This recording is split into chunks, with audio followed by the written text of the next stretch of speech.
Assalamualaikum and good day. Today our group will be presenting Group Assignment 1 for Industrial Engineering course code 3354. Before we begin our presentation, let me introduce our group members. The first member is Siti Nur IWANI binti HANAFI. Next is me, Muhammad Syafiq SAFIUDDIN bin KHAIRUSSALIH. And the third member is Ahmad HAKIMIE bin Muhammad KAMARULZAMAN. And the last one is Yubanishwari anak perempuan MAGASUARAN. These are the people that involved in completing this project.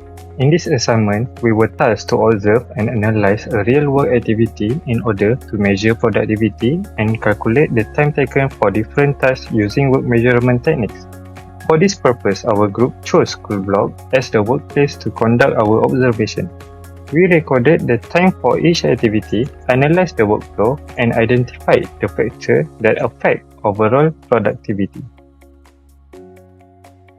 I will share about introduction of productivity and work measurement. Productivity is simply how effectively we use resources like labor and capital to create specific output, whether it's good or service. The basic goal is higher productivity means achieving more results with the same amount of resources.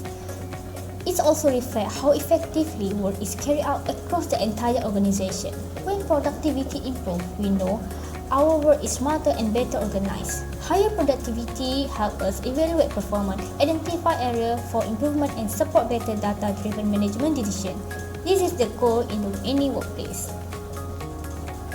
Next is work measurement. Work measurement is how we determine the correct time a training efficient worker needs to complete a task. The most common technique is time study, stopwatch method. We use this for tasks that are short, repetitive, and easy to observe. The process involves breaking the overall job into much smaller work elements. This helps us clearly identify separate productive work from any non-productive or supportive time.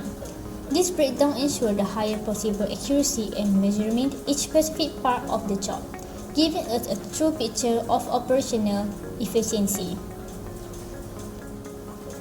Workplace we choose to observation and data collection is co-block franchise.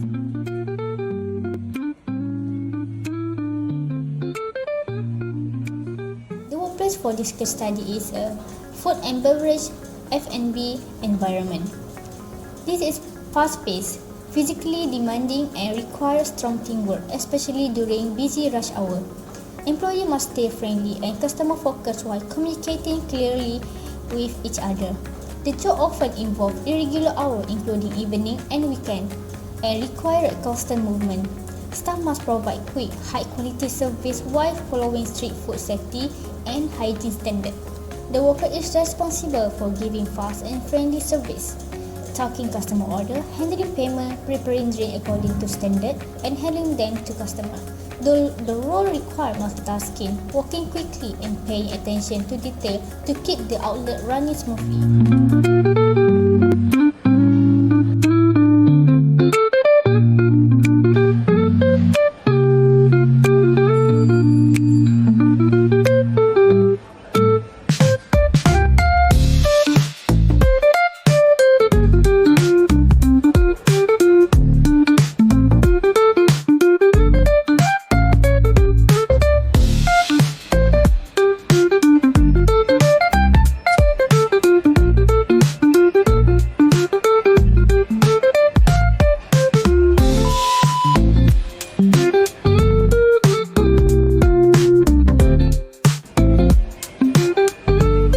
The data we collect is from collect order, payment process, cashier system loading, beverage preparation, and handover drink.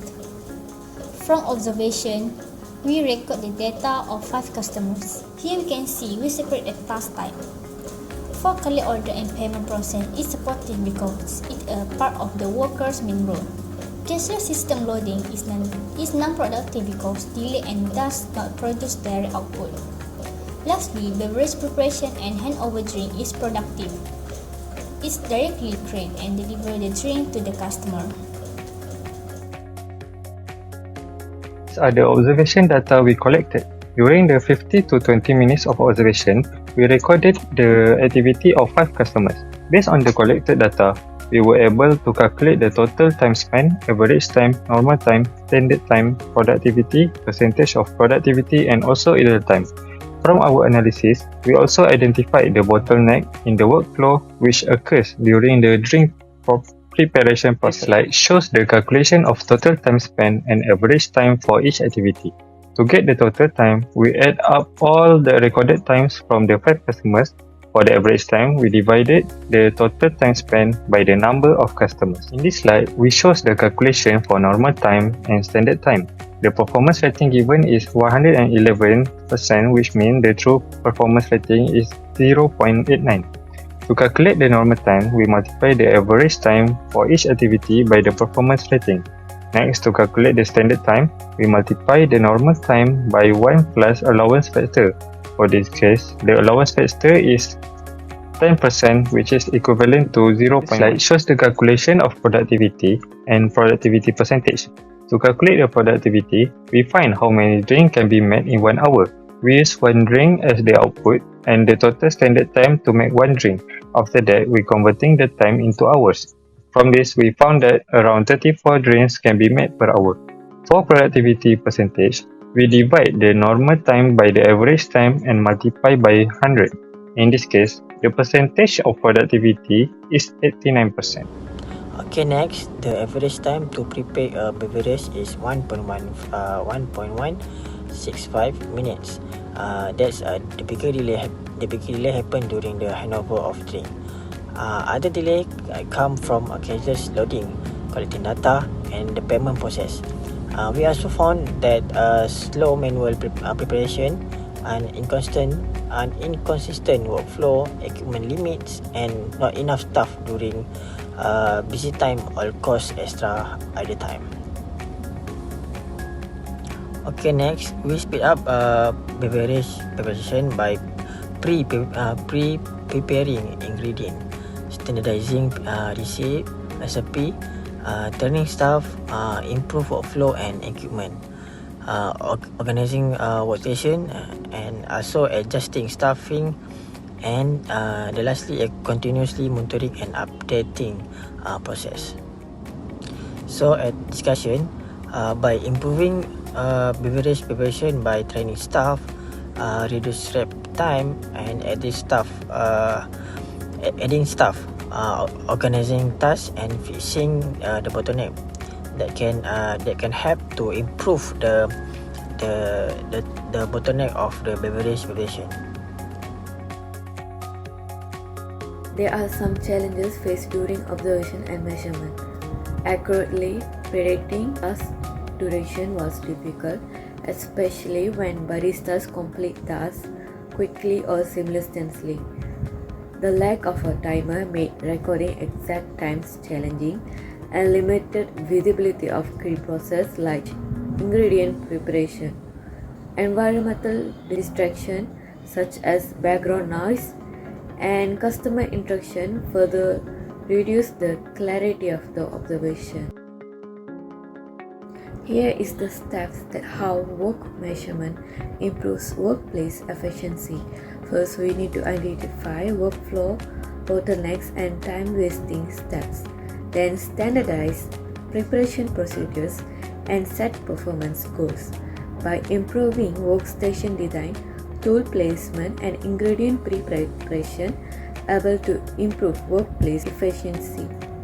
Moreover, supports hiring decision and workload distribution.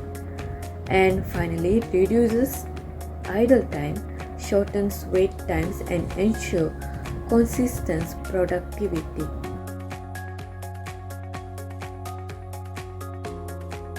In conclusion, work measurement is an important method for increasing productivity at work, particularly in fast-paced environments like beverage production.